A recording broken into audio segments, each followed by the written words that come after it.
आज का टॉपिक है राष्ट्रपति। तो आज की यह वीडियो राष्ट्रपति से संबंधित जितने भी प्रश्न हैं, चाहे वो पीटी के हो, मेंस को या इंटरव्यू के हो, सारे प्रश्नों को डिस्कस किया जाएगा। लेकिन वीडियो थोड़ी लंबी होगी, इसके लिए आप लोग माफ कीजिएगा।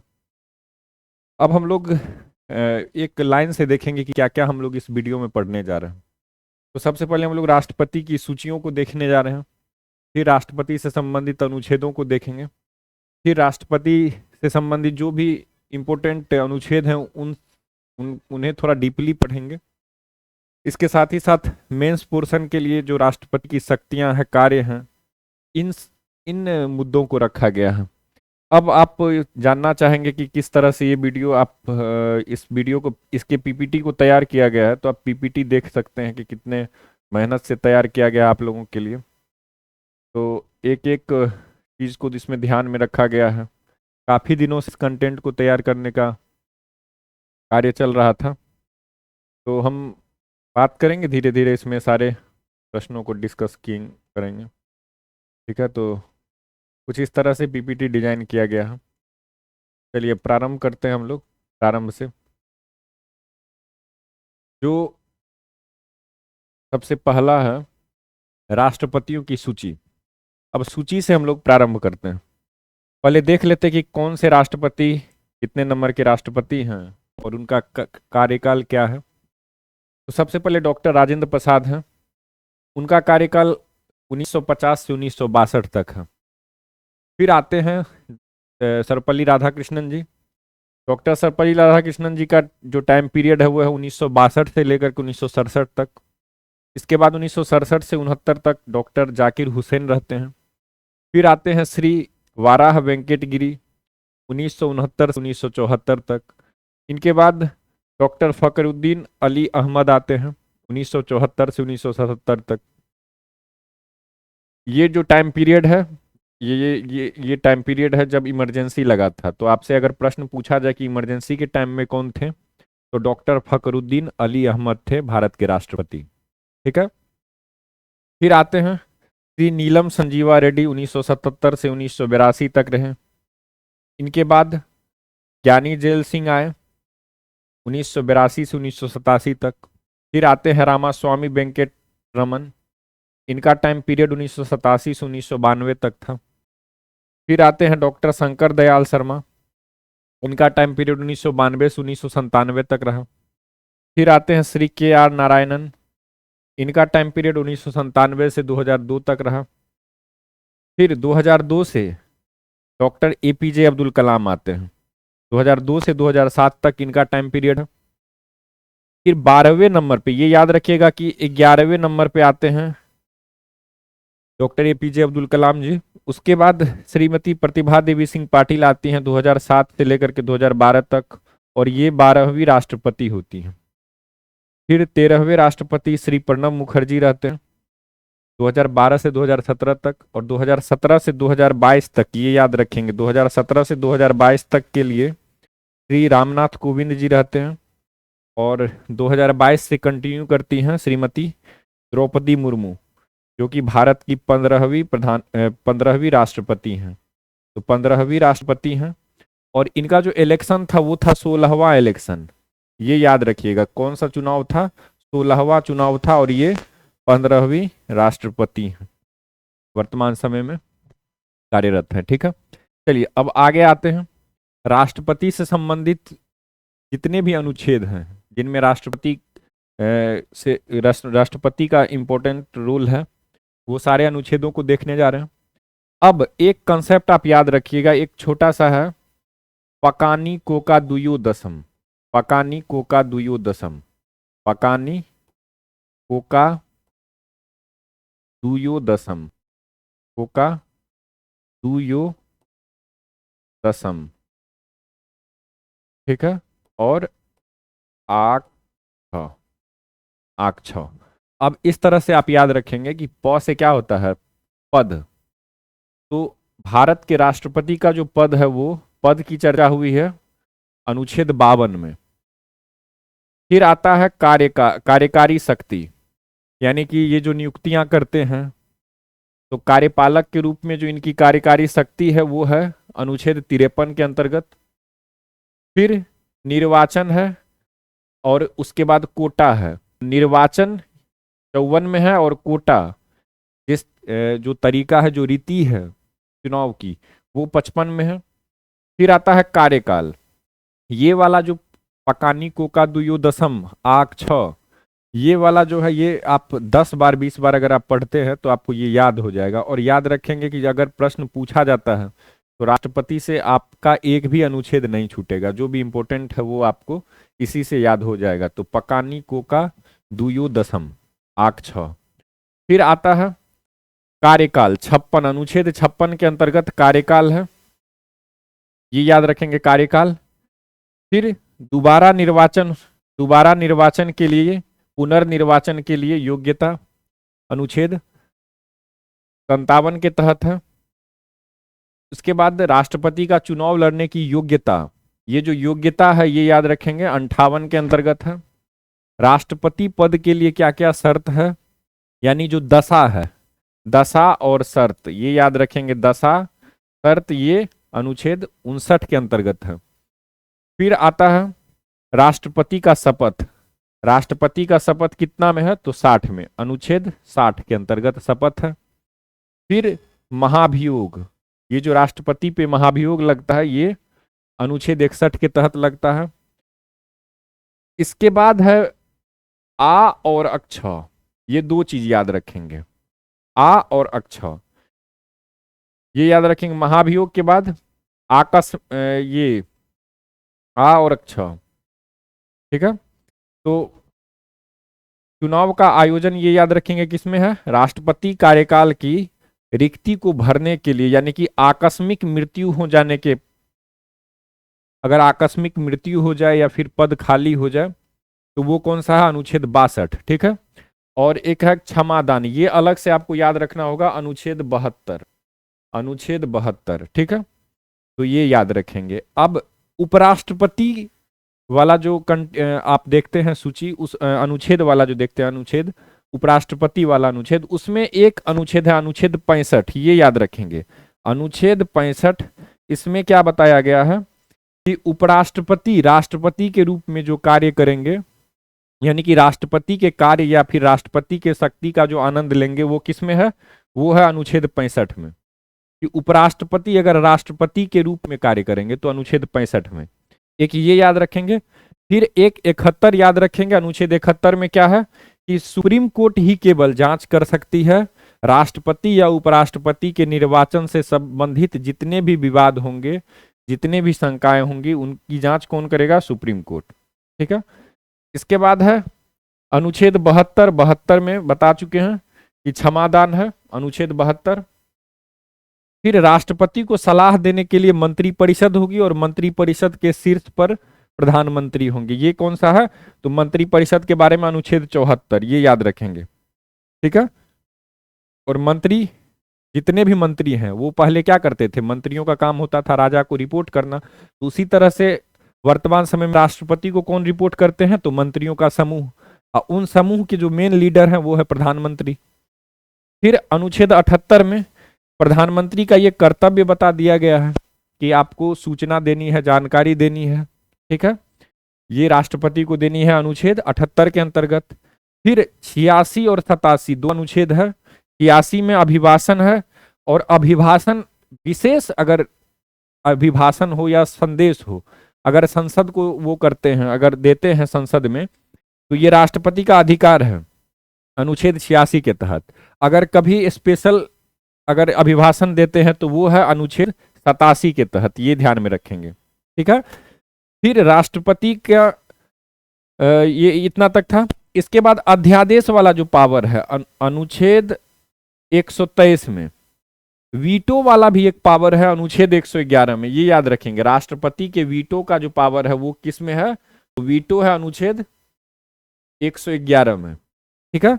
और 123 में इनका क्या है, अध्यादेश, यानी कि टेम्पोररी जो कानून बनाते हैं, अगर सदन की मंजूरी हो जाती है, लोकसभा राज्यसभा की मंजूरी हो जाती है, तो उसे क्या कर दिया जाता है, कानूनी रूप दे दिया जाता है, अध्यादेश को ही कानूनी रूप दे दिया जाता है। ठीक है, तो अध्यादेश भी एक प्रकार का कानून ही है, लेकिन टेम्पररी कानून है, जब तक कि लोकसभा उसमें मुहर ना लगा दे।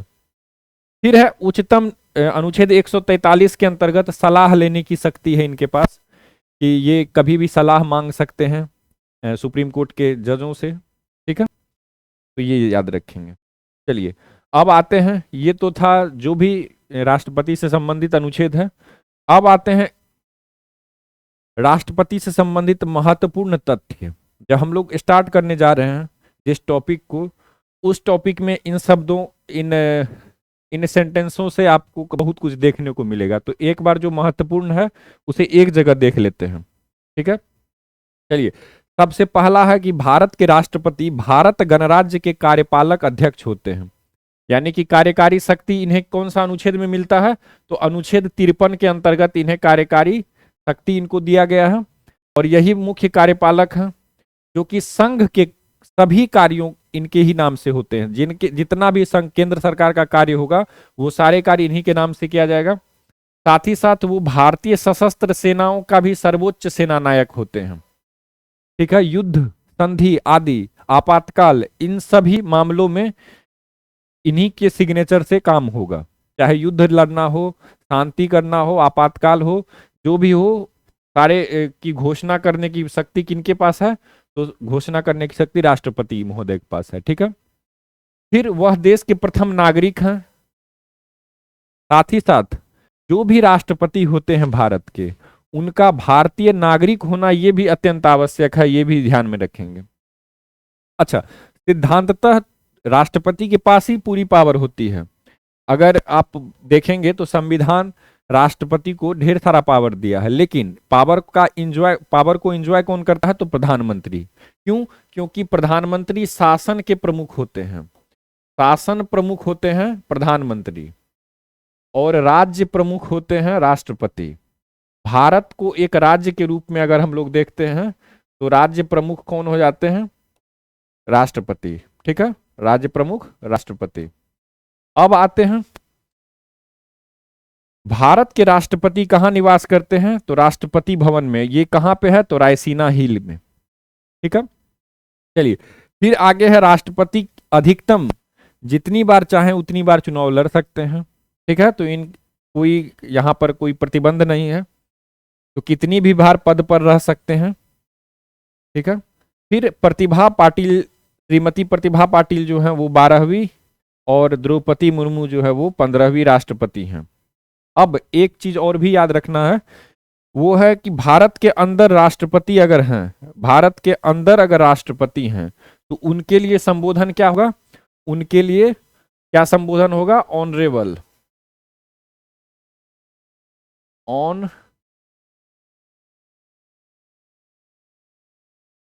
ऑनरेबल प्रेसिडेंट,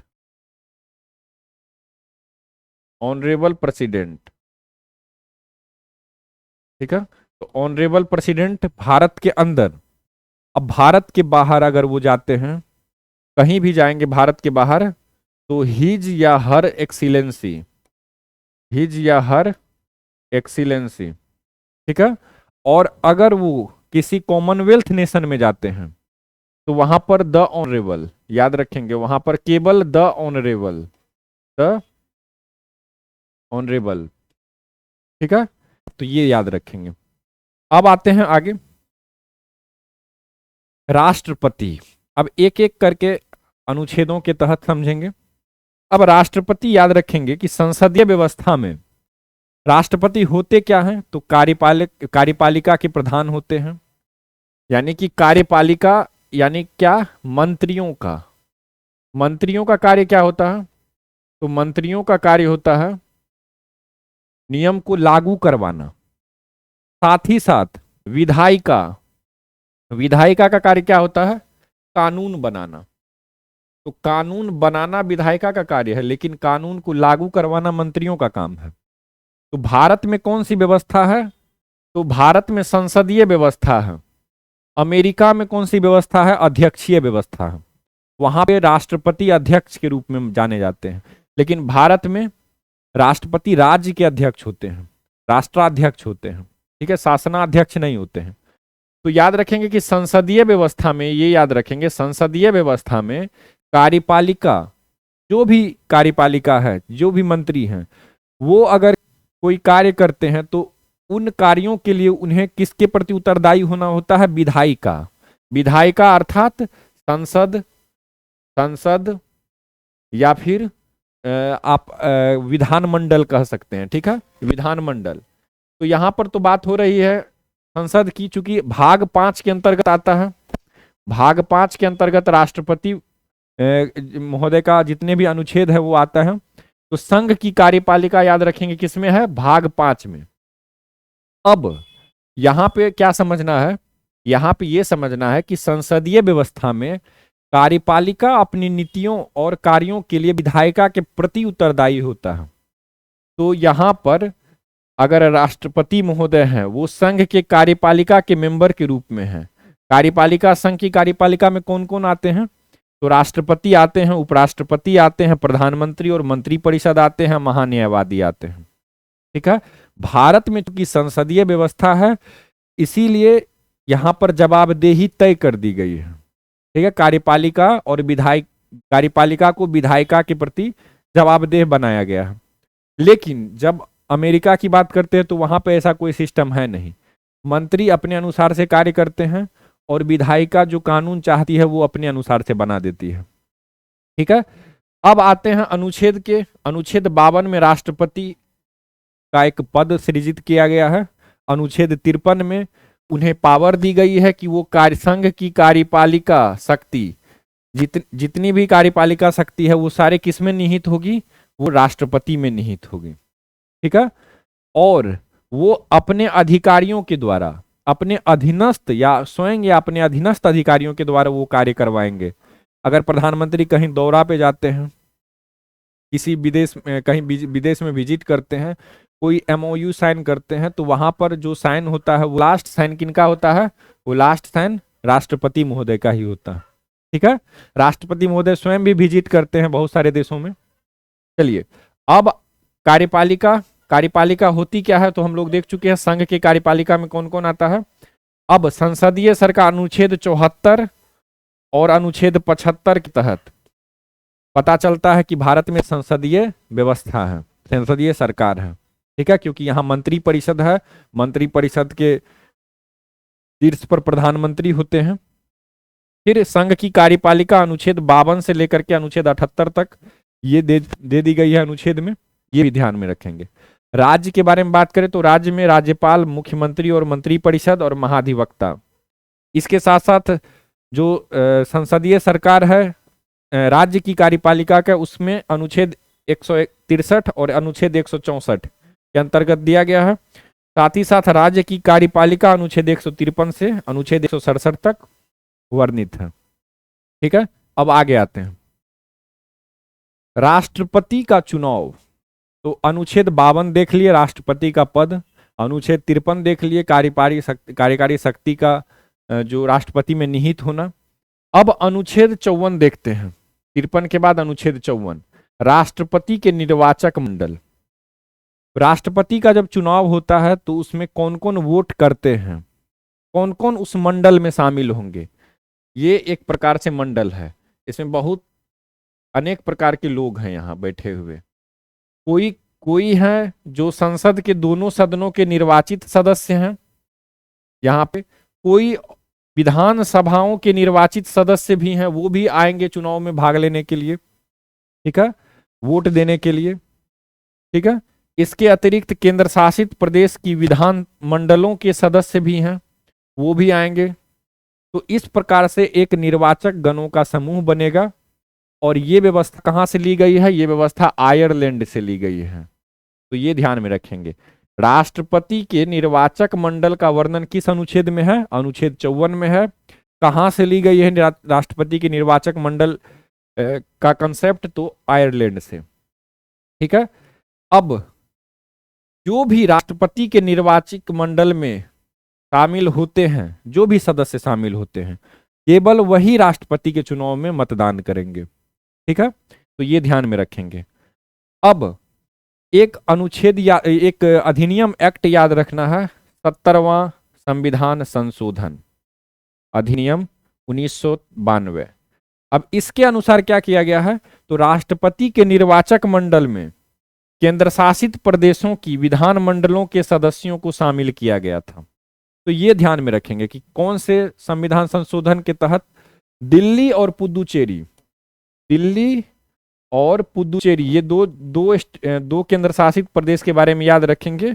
इनके निर्वाचित सदस्य भी इनके भी विधान सभा के निर्वाचित सदस्य भी शामिल होते हैं किसमें, तो वो शामिल होते हैं कॉलेज में, ठीक है, तो इलेक्टोरल कॉलेज में शामिल होते हैं। अब आगे आते हैं, राष्ट्रपति के निर्वाचन का तरीका किस विधि से होगा ये चुनाव। अब 54 में तो देख लिए कि चुनाव में पार्टिसिपेट कौन करेगा, अब देखते हैं कि कौन किस विधि से यहां पर चुनाव होगा।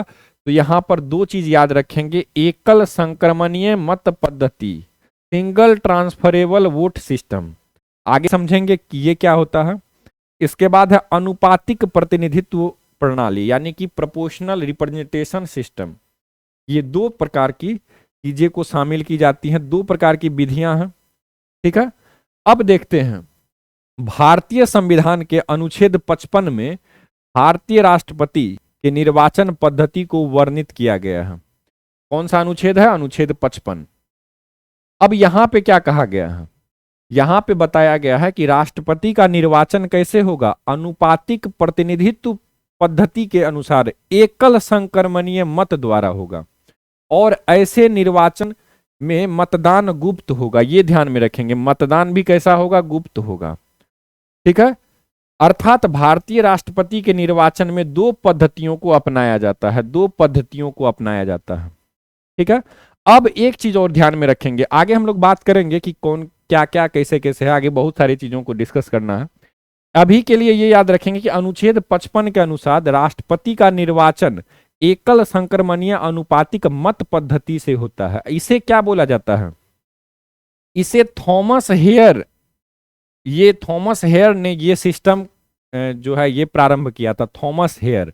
इन्होंने ही एकल संक्रमणीय अनुपातिक मत पद्धति का इन्हें ही निर्माता बोला जाता है, इसीलिए इसे क्या बोला जाता है, हेयर पद्धति। हेयर पद्धति थॉमस हेयर के कारण इसे बोला जाता है, ठीक है। अनुपातिक प्रतिनिधित्व प्रणाली का उपयोग सांसद और विधायकों के मत मूल्यों में एक रूपता लाने के लिए किया जाता है, अनुपात में।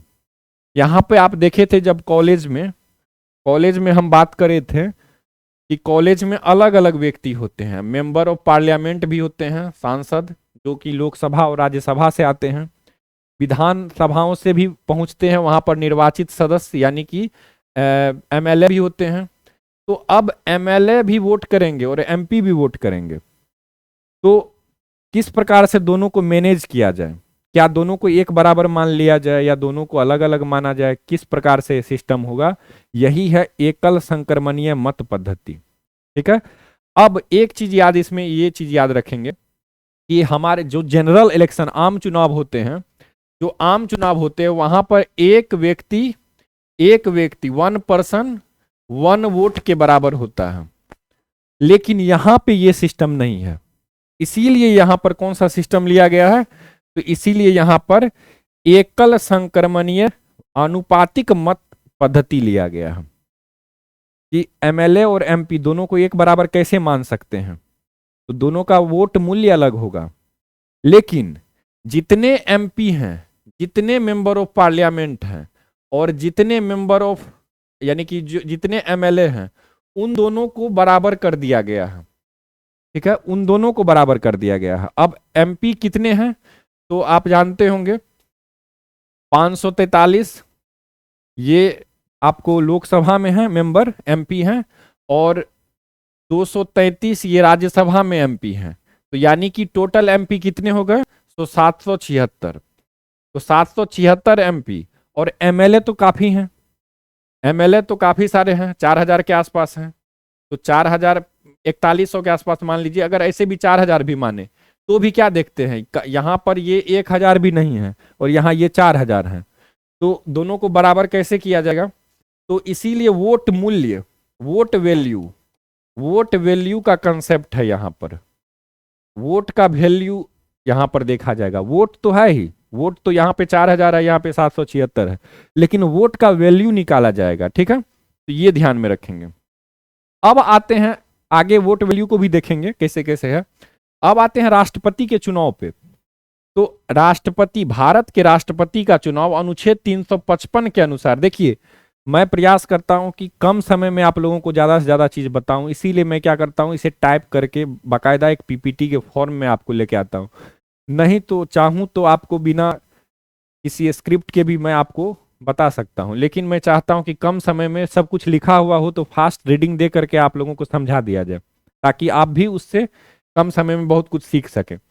आते हैं, भारत के राष्ट्रपति का चुनाव अनुच्छेद 55 के अनुसार आनुपातिक प्रतिनिधित्व प्रणाली के एकल संक्रमणीय मत पद्धति के द्वारा होता है। ठीक है,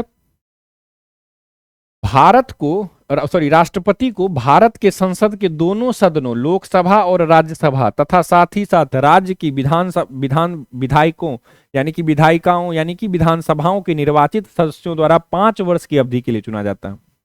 मत आवंटित करने के लिए एक फॉर्मूला का इस्तेमाल किया जाता है, ताकि हर राज्य की जनसंख्या और उस राज्य से विधानसभा के सदस्यों द्वारा मत डालने की संख्या के बीच एक अनुपात रहे। ठीक है, अब यूपी का जो मेंबर ऑफ लेजिस्लेटिव काउंसिल यानी एमएलए होते हैं, उनका वोट मूल्य अलग होगा। क्यों? क्योंकि यूपी के जनसंख्या पे उनका वोट मूल्य तय होगा।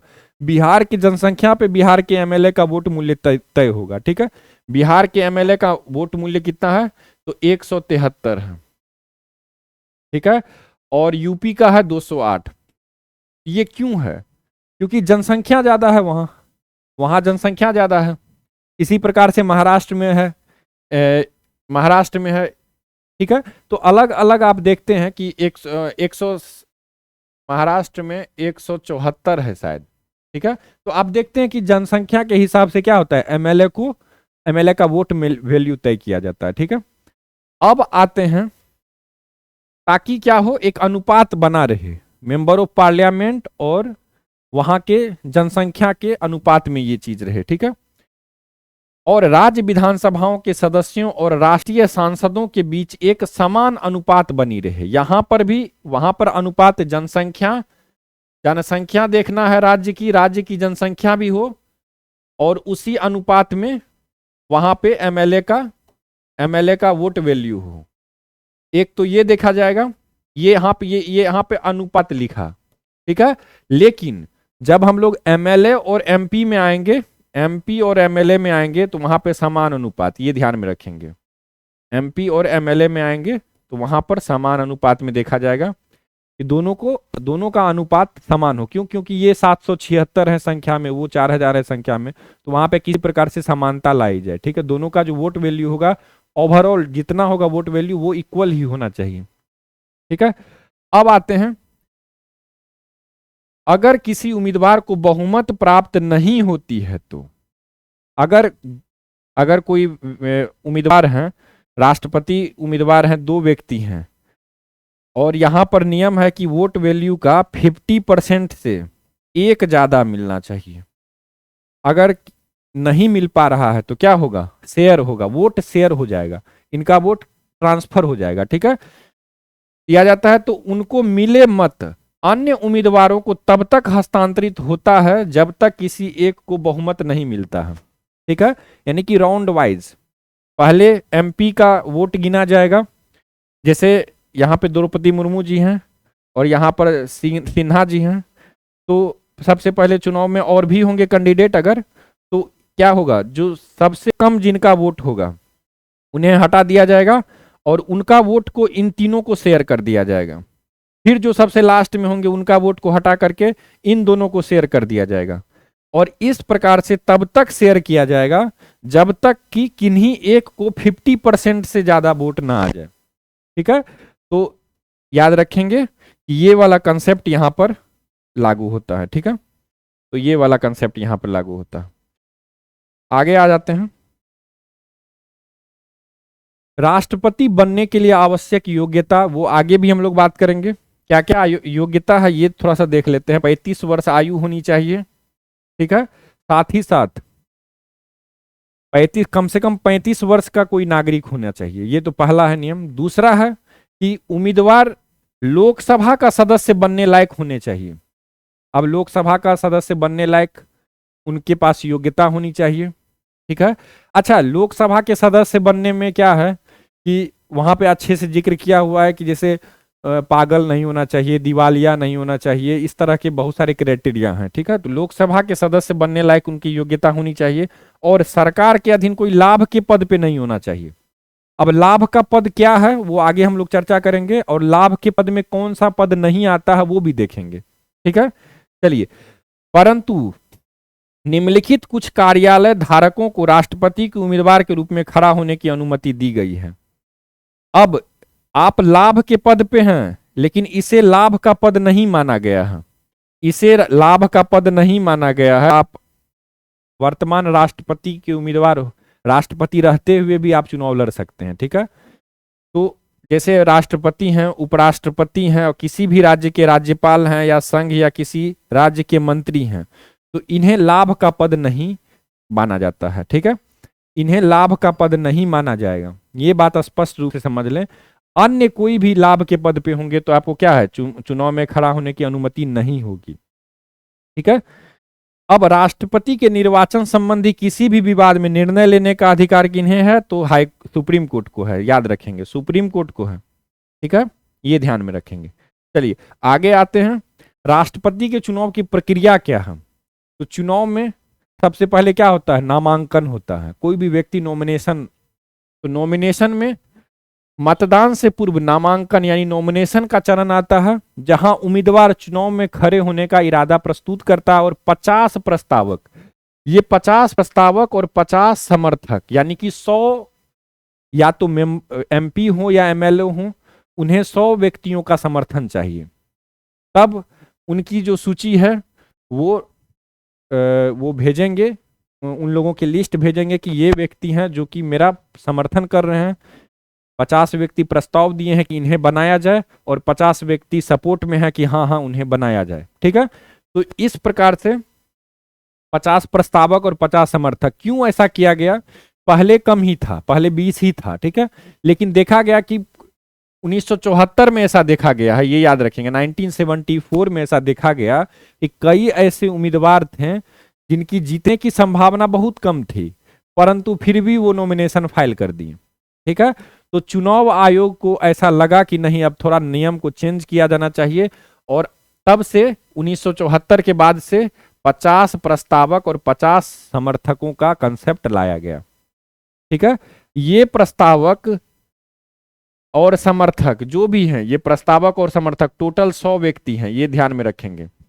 50-50, 50 प्रस्तावक 50 समर्थक। तो ये जो है, ये राज्य एवं राष्ट्रीय स्तर के निर्वाचक मंडल के सदस्यों में से कोई भी हो सकता है, निर्वाचक मंडल के सदस्य में से होना चाहिए। निर्वाचक मंडल के सदस्य हम लोग अनुच्छेद 54 के तहत देख चुके हैं कौन कौन है। फिर आते हैं, एक मतदाता एक से अधिक उम्मीदवारों के नामांकन का प्रस्ताव या समर्थन नहीं कर सकता है। अब देखिए, एक सिस्टम जो है राष्ट्रपति चुनाव में वो यही है कि अगर आप वोट देने गए, 3 व्यक्ति हैं, तो आपको कुछ इस प्रकार का पेपर मिलेगा, और आप क्या करेंगे, वहां पे आप नंबर डायल करेंगे।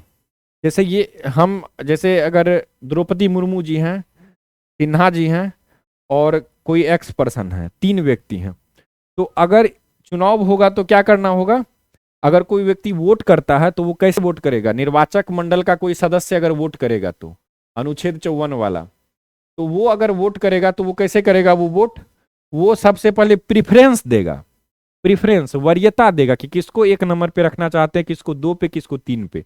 अगर वो आया और ऐसे कर दिया 1 2 3, इस प्रकार से वो वोट करेगा, तो यहां पर प्रिफरेंस होगा, ठीक है।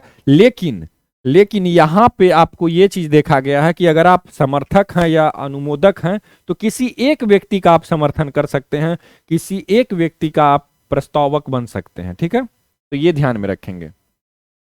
आगे है, प्रत्येक वोट का मूल्य क्या है और इसकी गणना कैसे की जाती है, ये वाला क्वेश्चन है। प्रत्येक सांसद या विधायक द्वारा डाले गए वोट की गणना एक वोट के रूप में नहीं की जाती है, ये याद रखिएगा। वन वोट जनरल इलेक्शन में क्या था, वन मैन वन वोट, यहां पे वो कंसेप्ट नहीं है, ठीक है। राज्यसभा और लोकसभा के प्रत्येक सांसद के वोट का मूल्य 700 निश्चित है, यानी कि सांसद के वोट का मूल्य कितना है 700, ये फिक्स कर दिया गया है ताकि बराबर लाया जाए, ठीक है। और ये भी तय किया जाता है, ये भी इसका भी एक अलग कॉन्सेप्ट है, आगे समझेंगे। विधायकों के वोट का मूल्य अलग अलग राज्यों की जनसंख्या पर निर्भर करता है, ये बहुत इंपॉर्टेंट है याद रखना कि विधायकों के, इनका तो फिक्स है 700, सांसद के वोट का मूल्य 776 सांसद है टोटल उनका 700 फिक्स है, ठीक है। और विधायकों के वोट का मूल्य अलग अलग राज्य की जनसंख्या पर निर्भर करता है, ठीक है। जैसे जैसे अब आगे है कि संविधान संविधान का 84वां संशोधन अधिनियम 2001 के अनुसार वर्तमान में राज्यों की जनसंख्या वर्ष 1971 की जनसंख्या के आंकड़ों पर निर्धारित की जाती है, जिसमें बदलाव 2026 के बाद ही जनगणना के बाद किया जाएगा। या अर्थात इसका अर्थ ये हुआ कि वर्तमान समय में जो वोट वैल्यू निकाली जाएगी एमएलए की वोट वैल्यू कैसे निकालेंगे, तो राज्यों के जनसंख्या के अनुसार। तो राज्यों के जनसंख्या के अनुसार अगर हम निकालेंगे तो राज्य की जनसंख्या वाला जो सिस्टम है, इस पे बार बार दक्षिण के राज्य क्वेश्चन मार्क लगाते हैं कि हम लोग पॉपुलेशन कम कर चुके हैं, तो हमारा वोट वैल्यू कैसे आप इस तरह से कम कर सकते हैं, क्योंकि आप जनसंख्या को आधार मान लिए हैं। तो आप ऐसा करिए, जिस समय में नॉर्थ और साउथ के राज्यों का जनसंख्या ठीक ठाक चल रहा था, वो वाला सिस्टम को अपनाइए। तो 1976 वाला जो जनगणना है, 1971 वाला जो जनगणना है, उसी के हिसाब से अब क्या होता है, यहाँ पे वोट वैल्यू तय होती है। यानी कि किसे माना गया है, 1971 को माना गया है। अगर आगे फॉर्मूला हम लोग देखेंगे तो वहां पर जनसंख्या अगर निकालना होगा, जैसे उदाहरण के लिए मान लेते हैं कि बिहार के विधायक का वोट मूल्य 173 है और यूपी के विधायक का वोट मूल्य 208 है। तो ये क्यों है, क्योंकि 1971 के जनसंख्या के अनुसार 173 है और वर्तमान में भी यही है। क्यों, क्योंकि 84वां संविधान संशोधन कर दिया गया है कि ठीक है 2026 तक हम लोग क्या करेंगे, चेंज नहीं करेंगे, यही जनसंख्या पे हम लोग निकालेंगे, ठीक है। प्रत्येक विधायक के वोट का मूल्य राज्य की विधानसभाओं में विधायकों की संख्या से विभाजित करके तथा प्राप्त शेषफल को, भागफल को 1000 से विभाजित करके निर्धारित किया जाता है। अब हम लोग आगे आते हैं, यही चीज समझते हैं यहाँ पे। जैसे एक विधायक के, एक एमएलए के वोट का मूल्य कैसे निकालेंगे, तो राज्य की कुल जनसंख्या वर्ष 1971 में राज्य की कुल जनसंख्या जितनी है, उसको राज्य की विधानसभाओं के निर्वाचित कुल सदस्यों से डिवाइड करना है। अब निर्वाचित कुल सदस्य जितने भी होंगे, जैसे बिहार में 243 एमएलए हैं, बिहार में 243 एमएलए हैं। अब और जो वर्ष 1971 की जो जनगणना के अनुसार जितनी जनसंख्या थी बिहार की, उसे ऊपर रखेंगे, नीचे 243 रखेंगे क्योंकि एमएलए की संख्या उतनी है, और उसे 1/1000 से गुना कर देंगे। इससे पता चलेगा एक विधायक के वोट का मूल्य। अब उतने को क्या करेंगे, टोटल विधायक के वोट का मूल्य निकालने के लिए उसे 243 से मल्टीप्लाई कर देंगे और इसी प्रकार से सभी राज्यों का निकाल लेंगे और सबको एक साथ जोड़ेंगे। वो जितना वोट मूल्य होगा उतना ही वोट मूल्य किनका होगा, एमपी का होगा, मेंबर ऑफ पार्लियामेंट का। क्यों, क्योंकि मेंबर ऑफ पार्लियामेंट के एक संसद सदस्य का वोट मूल्य कैसे पता चलेगा, जितने भी राज्य के विधायकों का मतों का कुल मूल्य है, यानी कि इनसे जितने भी राज्य हैं, जितने भी केंद्र शासित प्रदेश हैं, जहां जहां मतलब इलेक्टोरल वाला जो भी है, उन सब को डिवाइड किससे करेंगे, संसद के निर्वाचित सदस्यों की कुल सदस्य संख्या से। तो निर्वाचित सदस्य संख्या कितना है, टोटल 776 है, ठीक है। तो ये ध्यान में रखेंगे। अब राज्यसभा का जो 12 मेंबर है वो इसमें शामिल नहीं है, ठीक है। तो अगर इससे डिवाइड करेंगे तो सांसद के मतों का मूल्य मिल जाएगा। इससे हम लोगों को ये एक संसद का वोट मूल्य मिला, अब 776 से इसे मल्टीप्लाई अगर कर देंगे तो टोटल का वोट मूल्य मिल जाएगा और ये दोनों वोट मूल्य बराबर होगा। ठीक है, तो जितने भी एमएलए हैं उनका वोट मूल्य जितना होगा, मान के चलते हैं 100 है, तो उतना ही वोट मूल्य यहां भी एमपी का भी होगा 100।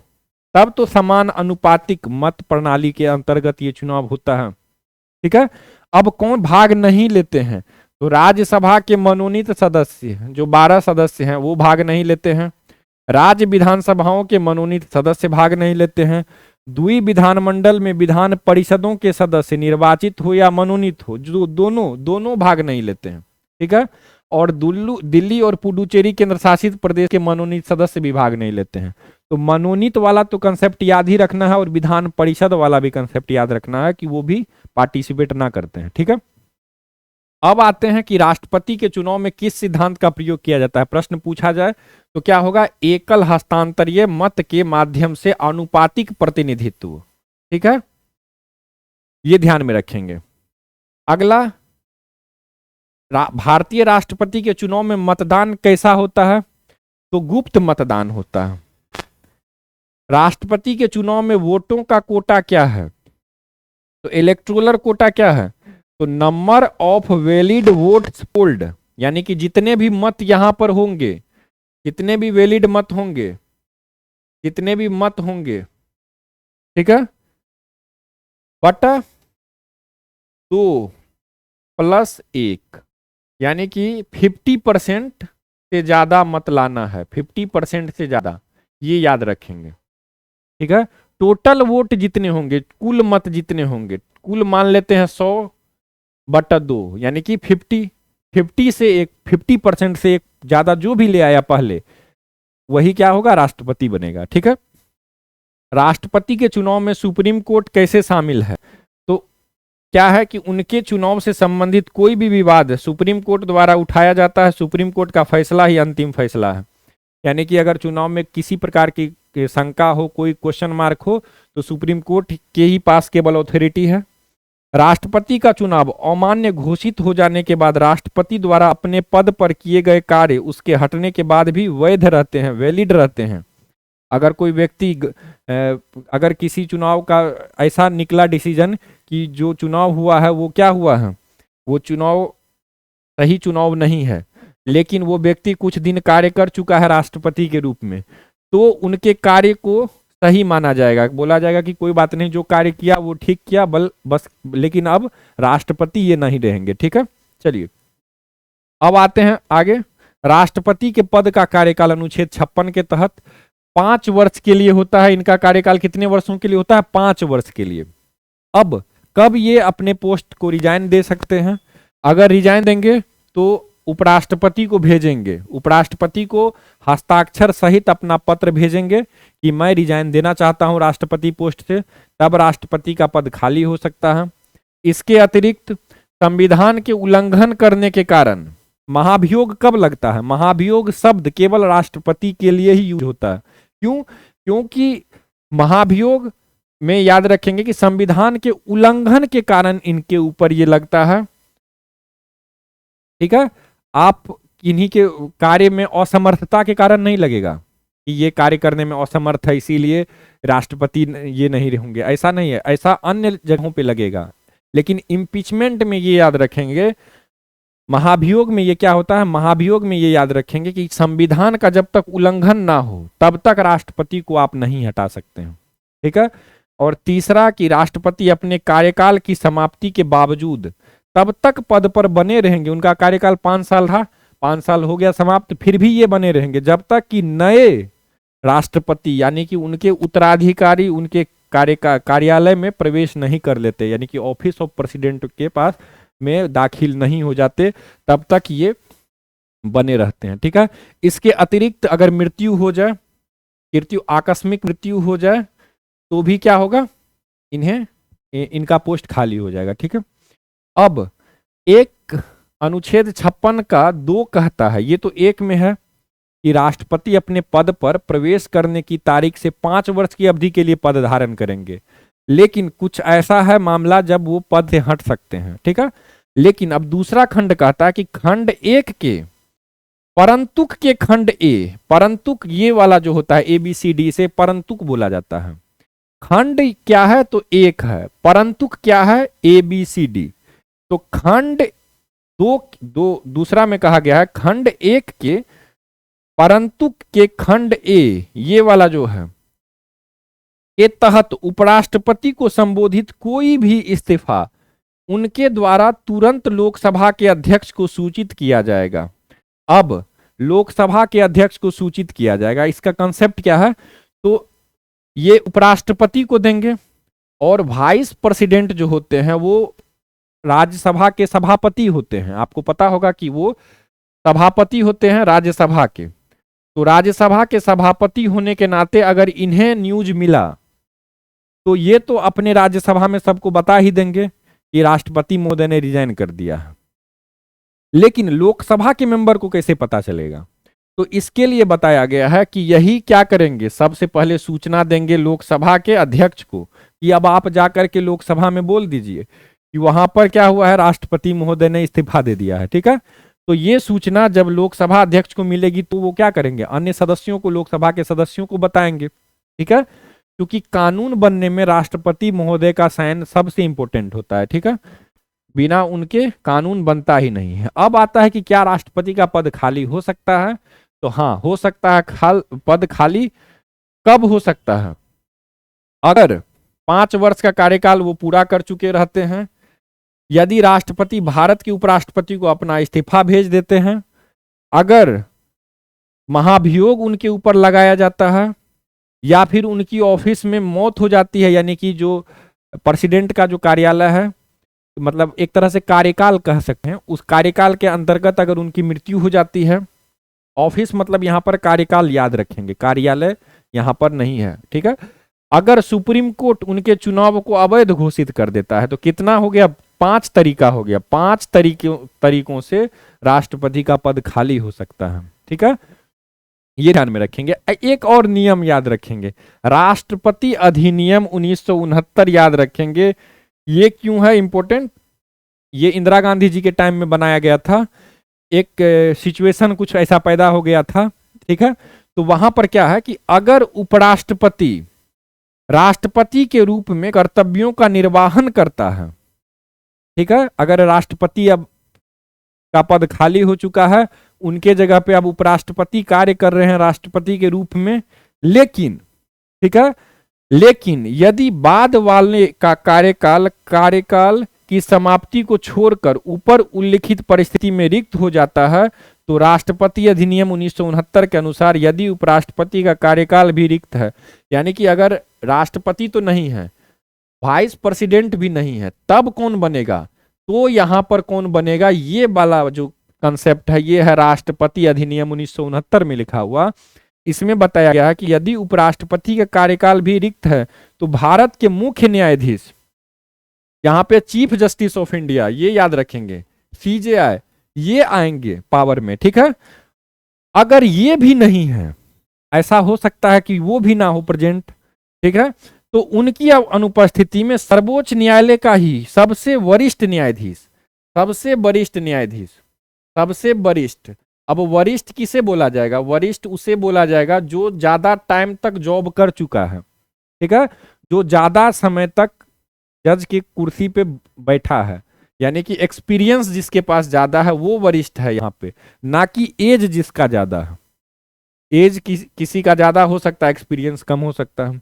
किसी का एज कम है लेकिन एक्सपीरियंस ज्यादा है, तो जिसका सबसे ज्यादा एक्सपीरियंस होगा वो सबसे वरिष्ठ कहलाएंगे और उन्हें ही मौका दिया जाएगा। ठीक है, जब तक कि नए राष्ट्रपति निर्वाचित नहीं हो जाते हैं तब तक। ऐसा सिचुएशन 1969 में इंदिरा गांधी के टाइम में बन चुका था। ठीक है, इसीलिए ये कंसेप्ट लाया गया, ये भी ध्यान में रखेंगे। आगे आते हैं, राष्ट्रपति पद के लिए पुनर्निर्वाचन की पात्रता। दोबारा चुनाव लड़ सकते हैं, कहीं कहीं पे केवल 2 टाइम के लिए, जैसे 1950 के आसपास, 1954 के आसपास में अमेरिका में राष्ट्रपति का पद को केवल 2 बार लड़ने के लिए ही बोला गया कि अब 2 बार ही केवल कोई व्यक्ति राष्ट्रपति बन सकता है। ठीक है, तो भारत में क्या है सिस्टम, तो भारत में अनुच्छेद 57 कहता है कि जितना चाहे उतना बार बन सकते हैं आप। ठीक है, तो याद रखेंगे पुनर्निर्वाचन का पात्र हो जाएगा। आप कितने भी बार आप चुनाव लड़े, लेकिन अगर आपसे पूछा जाए कि राजेंद्र प्रसाद एकमात्र भारतीय है जो कि 3 कार्यकाल के लिए भारत के राष्ट्रपति निर्वाचित हुए हैं, ये याद रखेंगे, ठीक है। आगे है, कहीं 2 रहता है, कहीं 3 रहता है, तो आप एक बार अपना रिसर्च इस टॉपिक पे कर लेंगे, ठीक है। आगे है राष्ट्रपति की योग्यता। अनुच्छेद 58 के अंतर्गत राष्ट्रपति की योग्यता भी देखी जाती है। योग्यता में सिंपल है, क्या क्या होना चाहिए?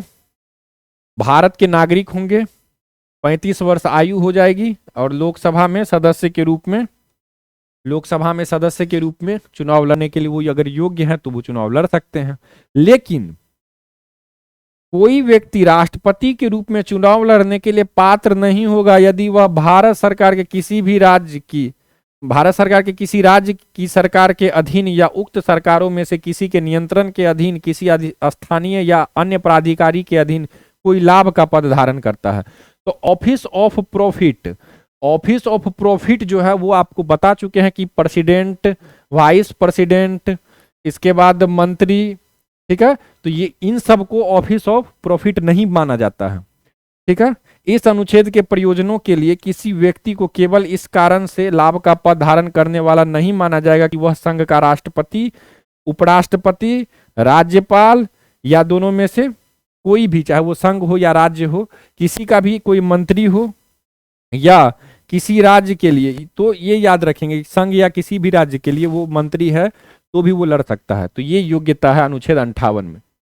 आगे आते हैं, अनुच्छेद 59 में क्या दिया हुआ है कि राष्ट्रपति संसद के किसी भी सदन या किसी भी राज्य के विधानमंडल के किसी सदन का सदस्य नहीं होगा। अगर वो राष्ट्रपति बनेंगे तो उन्हें इस्तीफा देना पड़ेगा, पुराने पोस्ट से इस्तीफा देना पड़ेगा। इन्हें क्या माना जाएगा? इन्हें अलग से इनका जो स्पेशल पोस्ट बन जाएगा, ये किसी भी संसद के सदन से लिंक नहीं होंगे, यानी किसी पार्टी के नहीं बनेंगे बल्कि राज्य के बनेंगे, समस्त राज्य के बनेंगे राष्ट्रपति। इसीलिए, और यदि संसद के किसी भी सदन या किसी राज्य के विधानमंडल के किसी सदन का सदस्य राष्ट्रपति चुना जाता है, अगर उनमें से कोई चुना जाए तो उन्हें क्या करना होगा?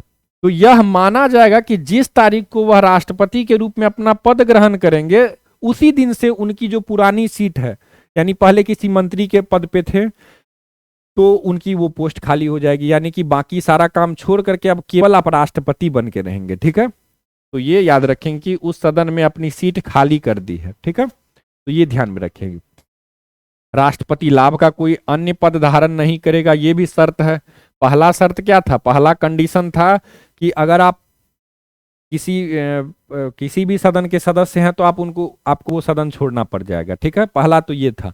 और दूसरा क्या है कि आप कोई भी लाभ का पद धारण नहीं करेंगे, ये भी है। तीसरा क्या है तीसरा शर्त कि राष्ट्रपति अपने आधिकारिक आवासों के उपयोग के लिए किराए का भुगतान किए बिना हकदार होंगे, यानी कि इन्हें अपने आवास के उपयोग के लिए, यानी कि इन्हें जो घर दिया जाएगा तो घर के लिए इन्हें आवास के लिए इन्हें किराया नहीं देना पड़ेगा। पहला बात तो ये, इन्हें किराया भी नहीं देना पड़ेगा, ये बात याद रखेंगे। साथ ही साथ ऐसी परिलब्धियों, यानी मतलब जो भी इन्हें मिले भत्तों और विशेषाधिकारों के भी हकदार होंगे जो संसद द्वारा, कानून द्वारा निर्धारित किए जा सकते हैं। मतलब भारत सरकार के द्वारा, यानी भारत के संसद द्वारा कानून बनाकर राष्ट्रपति को जो जो सहूलियत दी जा सकती है, ठीक है, जो जो राष्ट्रपति को सहूलियत दी जाएंगी वो सारे दी जा सकती है कानून बना करके, ठीक है। वो उसका वो ऑफर वो एंजॉय करेंगे, ठीक है। साथ ही साथ जब तक कि इस संबंध में प्रावधान नहीं किया जाता है, यानी कि संसद के पास है अथॉरिटी कि वो राष्ट्रपति को कितना फैसिलिटी देते हैं, उनके लिए राष्ट्रपति से कोई पैसा नहीं लिया जाएगा। एक तो ये बात है। और साथ ही साथ ये भी याद रखेंगे कि क्या, कि ऐसी परिलब्धि हो, भत्ता हो, विशेषाधिकार हो जो दूसरी अनुसूची में निर्दिष्ट है।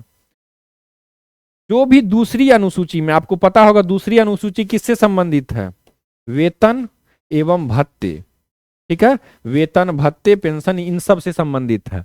और जो चौथा है, ये सब कौन तय करेगा? ये सब संसद तय करेगा। लेकिन संसद तय तो जरूर कर देगा, लेकिन तब तय नहीं करेगा किसी भी राष्ट्रपति का जब राष्ट्रपति कार्यकाल के दौरान हो, यानी कि राष्ट्रपति की परिलब्धियों और भत्तों उनके कार्यकाल के दौरान कम नहीं किए जा सकते हैं, बढ़ा सकते हैं आप बढ़ा सकते हैं, लेकिन इसे कम नहीं कर सकते हैं। ठीक है, आप दंड नहीं दे सकते हैं राष्ट्रपति को। ठीक है, तो ये याद रखेंगे, ये एक प्रकार का दंड हुआ कि आपका जो सैलरी है उससे कट कर दिया जाता है, तो ये क्या है, एक प्रकार का दंड है। तो संसद को ये अथॉरिटी नहीं है संसद को कि आप उसे दंड दे दे, राष्ट्रपति स्वतंत्र रूप से कार्य करेंगे, इसलिए ये प्रावधान रखा गया है। ठीक है, आगे है राष्ट्रपति द्वारा शपथ या प्रतिज्ञान। राष्ट्रपति अनुच्छेद 60 के अंतर्गत राष्ट्रपति किस प्रकार के शपथ लेते हैं, तो आपको यह याद रखना है कि वो संविधान के रक्षा का शपथ लेते हैं। आपको किसका याद रखेंगे, संविधान के रक्षा का शपथ लेते हैं, संविधान की रक्षा सुरक्षा। ठीक है, ये करूंगा, तो ये कौन कहते हैं, ये कहते हैं राष्ट्रपति। तो सब हर जो अधिकारी पदाधिकारी हैं उनके शपथ का प्रारूप अलग अलग होता है। राष्ट्रपति के शपथ में क्या बोला जाता है कि संविधान की रक्षा करने की बात की जाती है, कि मैं संविधान की रक्षा करूंगा। ठीक है, इसीलिए जब ये संविधान का उल्लंघन करते हैं तो इनको महाभियोग द्वारा हटाया जा सकता है। ठीक है, ये ध्यान में रखेंगे। प्रत्येक राष्ट्रपति और राष्ट्रपति के रूप में कार्य करने वाला या राष्ट्रपति के कार्यों का निर्वहन करने वाला प्रत्येक व्यक्ति अपने कार्यालय में प्रवेश करने से पहले भारत के मुख्य न्यायाधीश की उपस्थिति में या उनकी अनुपस्थिति में सर्वोच्च न्यायालय के वरिष्ठतम न्यायाधीश की उपस्थिति में शपथ लेगा एवं शपथ पत्र पर हस्ताक्षर करेगा। ये कौन सा अनुच्छेद कहता है, तो ये अनुच्छेद कहता है 60 कि ये शपथ लेंगे। और दूसरा जो है वो क्या है कि इनका शपथ किस टाइप का होगा, तो टाइप आप देख लिए कि मैं AB या जो भी नाम हो, ईश्वर की शपथ लेता हूं या लेती हूं, सत्यनिष्ठा से प्रतिज्ञा का पालन करूंगा, ईमानदारी से भारत के राष्ट्रपति के पद का पालन करूंगा, निर्वहन करूंगा, अपनी सर्वोत्तम क्षमता से संविधान की रक्षा सुरक्षा करूंगा और कानून और मैं खुद को भारत के लोगों की सेवा और भलाई के लिए समर्पित करूंगा। मैं खुद को क्या करूंगा, समर्पित करूंगा। यह अनुच्छेद 60 के तहत। आगे है राष्ट्रपति पर महाभियोग कैसे लगेगा, तो राष्ट्रपति को उसके कार्यकाल की समाप्ति से पहले केवल संविधान के उल्लंघन के आधार पर ही हटाया जा सकता है। हालांकि भारत में संविधान का उल्लंघन वाक्यांश के अर्थ को परिभाषित नहीं किया गया, ये भी ध्यान रखेंगे। परिभाषित तो नहीं किया गया है कि संविधान का उल्लंघन कैसे माना जाएगा कि आप संविधान का उल्लंघन कर दिए, तो ये कौन तय करेगा, ये कौन तय करेगा, ये करेगी जांच। जब इसकी जांच होगी कि ये वास्तविकता में ये जांच की जाएगी कि क्या ये सच में उल्लंघन किए हैं कि नहीं, अब वो देखा जाएगा उस हिसाब से। लेकिन अभी के लिए बस आप ये लिख दिया गया है कि अगर संविधान का उल्लंघन करते हैं तब। ठीक है, राष्ट्रपति पर महाभियोग की प्रक्रिया संसद के किसी भी सदन में स्टार्ट हो सकती है, राज्यसभा हो या लोकसभा हो, विधानसभा में नहीं। संसद के दोनों सदन, किसी भी सदन में शुरू की जा सकती है, दोनों में से कोई सदन स्टार्ट कर सकता है। कम से कम 1/4 सदस्य, कम से कम 1/4, अगर टोटल सदस्य है अगर 543 तो यहां पर इतना सदस्य, और अगर 343 सदस्य है, राज्यसभा में 345 सदस्य है तो उनका भी 1/4। ठीक है, तो इतना सदस्य जो है कम से कम इनका क्या होना चाहिए, इनका कम से कम प्रस्ताव होना चाहिए। इनके द्वारा कम से कम इतना लोग बोले कि राष्ट्रपति को हटाओ, हस्ताक्षर करके ये अगर बोल दे कि हाँ राष्ट्रपति को हटाना चाहिए, तब महाभियोग की प्रक्रिया प्रारंभ होगी। अभी महाभियोग नहीं होगा, क्यों, क्योंकि अभी केवल 1/4 ही व्यक्ति, चाहे वो लोकसभा के हों या फिर 1/4 चाहे वो राज्यसभा के हों, उनके माध्यम से ये इम्पीचमेंट स्टार्ट किया जाएगा। ठीक है, अब स्टार्ट हो जाएगा। अगर मान के चलिए स्टार्ट किया लोकसभा, तो जांच कौन करेगा, राज्यसभा, और अगर राज्यसभा स्टार्ट किया तो जांच करेगा लोकसभा। ठीक है, तो ये भी ध्यान में रखेंगे। तो राष्ट्रपति पर महाभियोग का प्रस्ताव मूल सदन में विशेष बहुमत द्वारा पारित किया जाना चाहिए। अगर अगर यहां पे प्रस्ताव आया है, उसको थोड़ा सा साफ कर लेते हैं। अगर यहाँ पे 345 मेंबर हैं राज्यसभा में, इसका 1/4 मेंबर प्रस्ताव लाया कि राष्ट्रपति को हटाना चाहिए, तो इसी 345 के 2/3 यानी कि 2/3 इतने सदस्य के द्वारा इस पर क्या होना चाहिए, विशेष बहुमत। 2/3 क्या होता है, विशेष बहुमत, ठीक है। लगभग 66% जो सांसद हैं, अगर राज्यसभा में आया है तो राज्यसभा के ही 66% सांसद के द्वारा क्या होना चाहिए, विशेष बहुमत से इसको प्रस्ताव को पारित किया जाना चाहिए। प्रस्ताव लाने के लिए आपको चाहिए 345 में से बटा 4, लेकिन प्रस्ताव पारित करने के लिए 345 गुना 2/3, ठीक है, यानी कि 66% वोट चाहिए। अब इतना अगर हो चुका है तब ये प्रक्रिया प्रारंभ होगी, और ये जैसे ही इतना हो जाएगी तो अब इस जांच कौन करेगा, लोकसभा।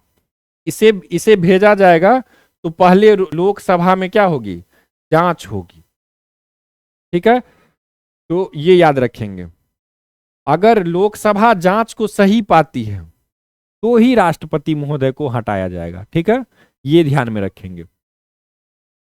चलिए आगे आते हैं। इसके बाद प्रस्ताव को दूसरे सदन को विचार हेतु भेजा जाता है। दूसरा सदन एक निरीक्षक के रूप में कार्य करता है, यानी इन्वेस्टिगेशन करता है, इन्वेस्टिगेशन, ठीक है, यानी जांच करता है। और राष्ट्रपति पर लगे आरोपों की जांच के लिए एक प्रवर समिति का गठन किया जाता है, जो कि वरिष्ठ समिति, इस तरह से आप याद रखेंगे, ठीक है। तो जांच करने के बाद बताया जाता है कि क्या होना चाहिए, ठीक है। प्रक्रिया के दौरान राष्ट्रपति को अधिकृत वकील के माध्यम से अपना बचाव करने का अधिकार है। वह अपना बचाव करने का विकल्प चुन सकते हैं, यानी कि क्या वो बचाव करना चाहते हैं या फिर वो इस्तीफा दे करके साइड हो जाना चाहते हैं। महाभियोग लगने से पहले वो अगर इस्तीफा दे करके हट जाते हैं तो महाभियोग नहीं लगेगा, ठीक है। तो बचाव करने का विकल्प चुन सकते हैं, या ऐसा करने के लिए भारत के किसी व्यक्ति, वकील या अटॉर्नी जनरल को नियुक्त कर सकते हैं, यानी कि अपना पक्ष रखने के लिए खुद भी कर सकते हैं, या फिर अपना पक्ष रखने के लिए किसी को नियुक्त कर सकते हैं।